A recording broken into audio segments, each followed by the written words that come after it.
planetary environments and how other divine things in our nearby planet group move and associate with one another. Through it, the environment of Pluto is around 880,000 times lighter than the environment of Earth. It is thought to form when daylight dissolves surface ice, making methane and different atoms react. This reaction makes a complicated mix of particles that appears as brown haze. These cloudiness particles spread out blue light as they fall through the atmosphere. They settle into layers that are extremely complex and reach levels of more than 120 miles, 200 kilometers.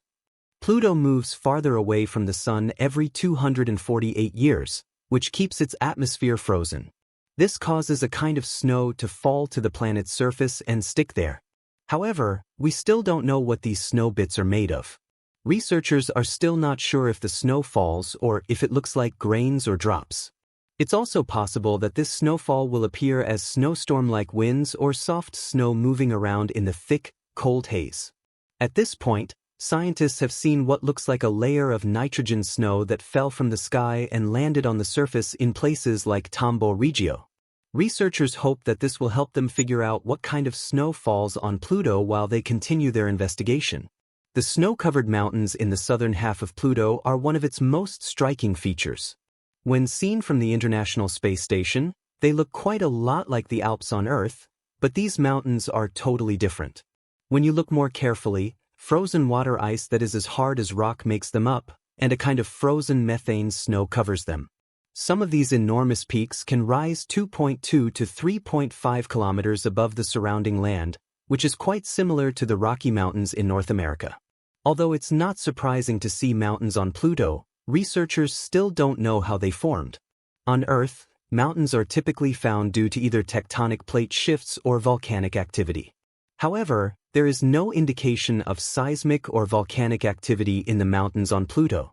As a result, scientists imagine that the mountains were formed by a process known as sublimation. When frozen substances on Pluto's surface, like nitrogen or methane, are exposed to sunlight, they melt and turn directly into gas. This process erodes the surrounding area, leaving tall, spiked peaks. Interestingly, Pluto's surface seems to change in some spots. There is evidence that a cold, slushy material, which looks like magma, has flowed over the land at different times. This unusual event is known as cryovolcanism, and it happens when cold gases like water, methane, and ammonia spring up instead of magma. Several other cold moons like Enceladus and Europa also experience this type of cryovolcanic activity. Pluto is thought to have cryovolcanic activity because some of its bumpy regions have depressions or pits in their surfaces.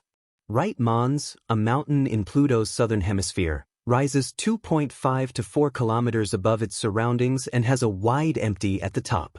This feature, which can be seen up close, is thought to be an ice volcano, which could be the largest of its kind in the outer solar system.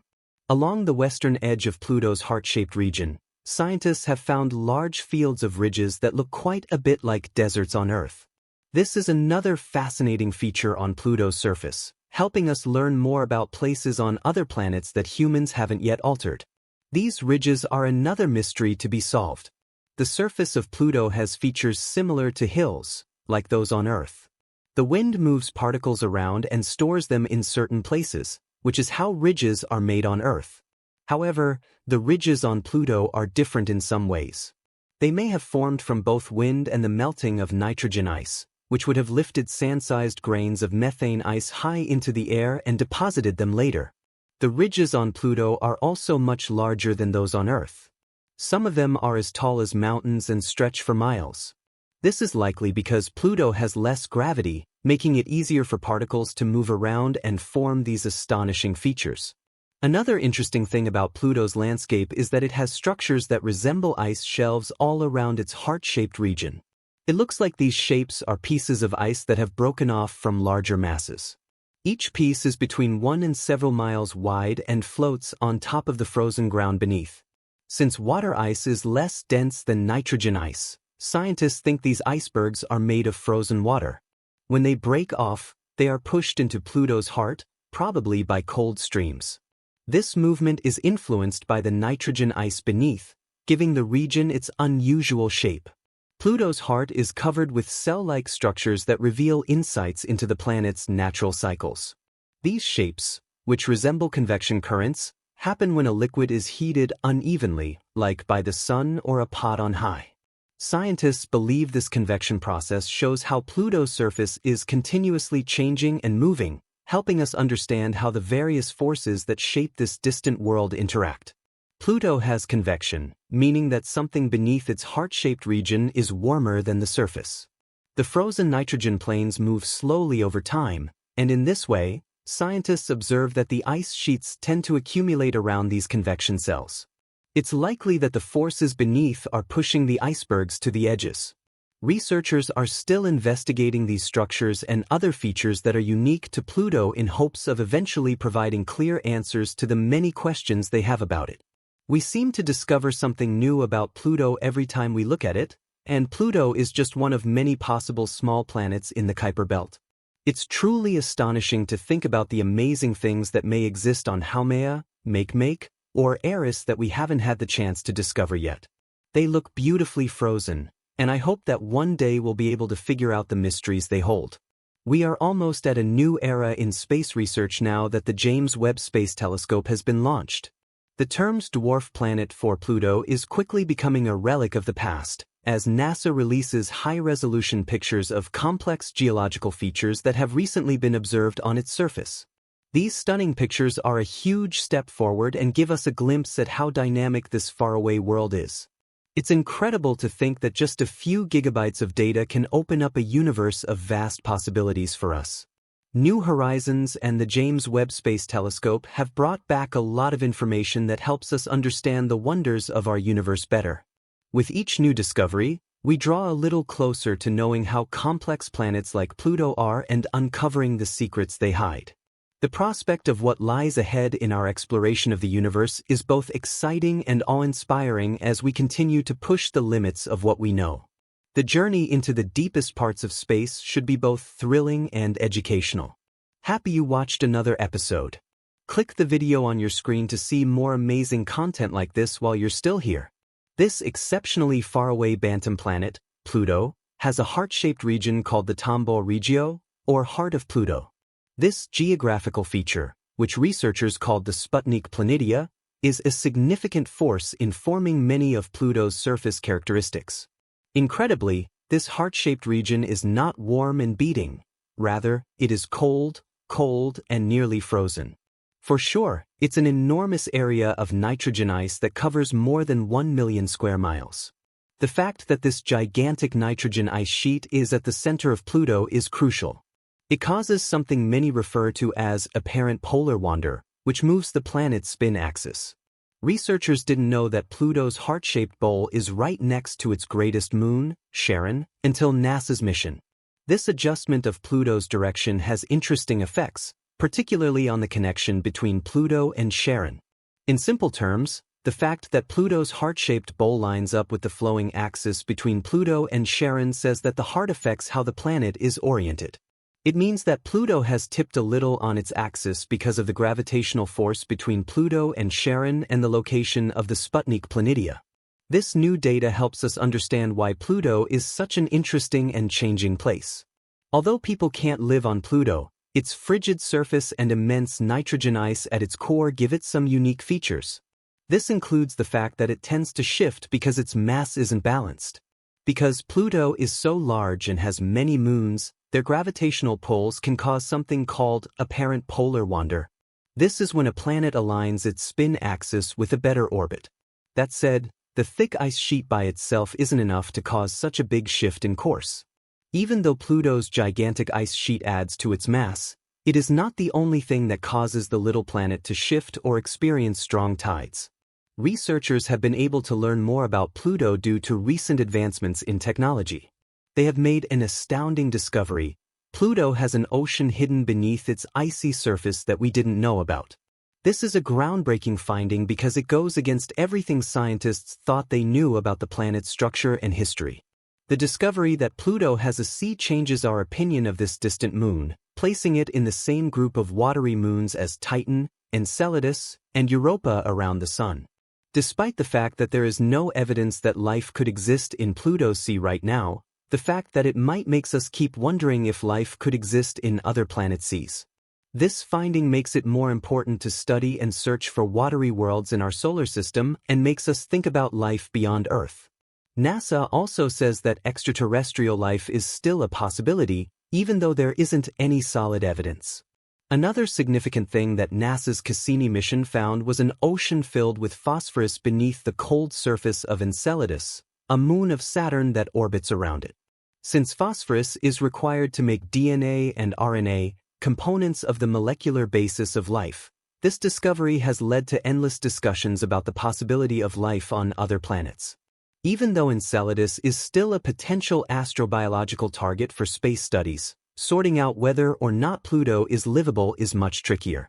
When it comes to Pluto, things are different because the imaging equipment is advanced enough to make clear pictures of its surface, but not advanced enough to test whether it could support life. Since we still don't know the exact chemical composition of Pluto's underground water, we can't learn more and say for sure if Pluto is a good place for life. NASA is still spending money to learn more about cold planets like Pluto, but right now, there is no way to figure out how much nitrogen is in Pluto's atmosphere. Nevertheless, this doesn't mean it is less important to understand Pluto. The planet can help us learn about a wide variety of areas of planetary science, from its land characteristics to how it formed and how things have changed over time. Each new discovery helps us dive deeper into the solar system and makes us more interested in the possibility of life beyond Earth. When we look more carefully at the high-resolution pictures of Pluto, we find many secret features, some of which may surprise you. One of these finds is a lake that is around 20 miles, 32 kilometers, wide and is tucked away in a mountain range just west of Pluto's famous heart. This unusual liquid appears to have frozen, but there are signs across the dwarf planet's surface that it might have once been a lake that flowed and was filled with an unknown material. It is even more surprising that Pluto has a lake since it is so cold there, with temperatures as low as -230 degrees Celsius -382 degrees Fahrenheit. It's not clear what was beneath the surface of the liquid, but experts believe it could have been liquid nitrogen.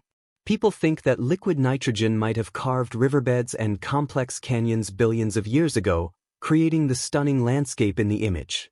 This is because Pluto's surface temperatures and pressures change all the time, allowing liquid nitrogen to pool and flow on a world so far from the Sun. The small planet moves closer to the Sun, which warms its surface slightly and changes nitrogen from solid to gas in some circumstances. This change could also cause liquid nitrogen to form, which would explain these unusual properties. As researchers look further into Pluto's murky atmosphere, they uncover another mystery, which is explained in the pictures they sent back. Earth's atmosphere is very different from Pluto's, but the various types of gases that surround the distant little planet make it very interesting and complex. Researchers can learn a lot from this. The James Webb Space Telescope set off on an excursion to the most profound pieces of our nearby planet group that had never been explored before. It went to places on Pluto that no other spaceship had gone before, and that was nothing to joke about. The image the telescope sent back was astonishing. It showed Pluto in ways that nobody had ever seen it. It showed the tallest mountains that would make you think, as well as beautiful slopes and old craters. And then, there was Pluto's widely cold and frosty heart, which scientists still don't understand. Why does NASA want to check Pluto out again with the James Webb Space Telescope? And how does this ongoing investigation of Pluto make it possible for future excursions to the farthest reaches of our planetary system? Each novel idea and piece of current technology adds another chapter to our space exploration journey. When we think back, it's clear that our space projects have made considerable progress since Neil Armstrong walked on the moon. Still, the immensity of the universe and the fact that we can't fully explain all of its secrets continue to show us how much we need to learn. Here's where NASA's new activities and tools come into play. The James Webb Space Telescope was sent into space to look at the start of the universe and learn about planets far away. This equipment is a huge advancement over what NASA has done so far. It's an awe-inspiring journey to try to sort out the secrets of the past in the universe. We're still interested in the Big Bang and how our planetary system formed, But what intrigues us more than anything else is finding a clear answer to the question of whether there is life on planets other than Earth. Could what we learn about the planetary system develop into an entirely new field of study? Will the new data we get from the James Webb Telescope make us reconsider what we think we know about the universe?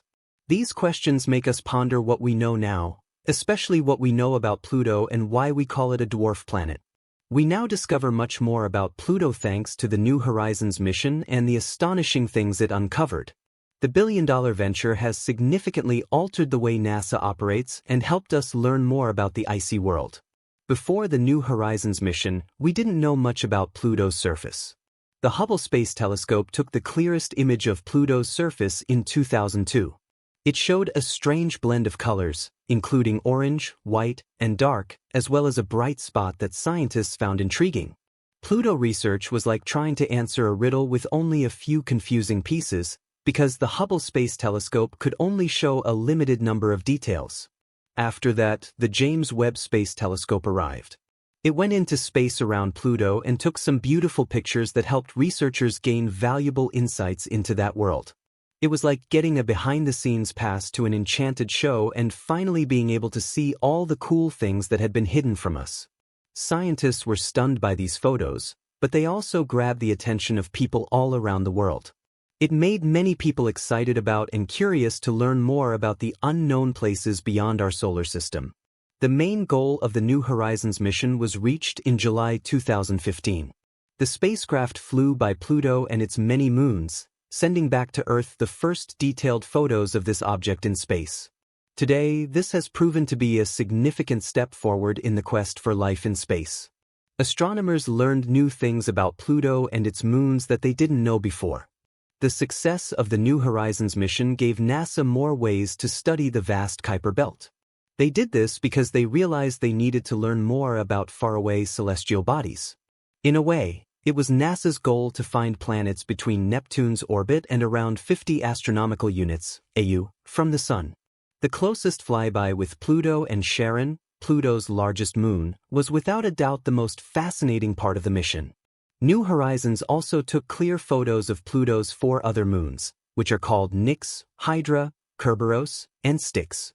It took 15 months to gather all the data, but by October 25, 2016, the goal had been met. The spacecraft successfully gathered 6.25 gigabytes of valuable information. But why is this enormous amount of data significant for NASA's study of the dwarf planet? The results of the New Horizons mission were so different from what scientists had seen before that they needed to create new innovative data models to understand what they meant. Over time, it became clear that Pluto's surface and atmosphere had changed significantly, which was not what they had initially thought. Even after being renamed a dwarf planet, Pluto showed that it was something alive. It changed so rapidly that NASA had to reconsider and revise what they thought they knew about this fascinating space object. The high-definition shots that NASA took of Pluto showed many interesting things about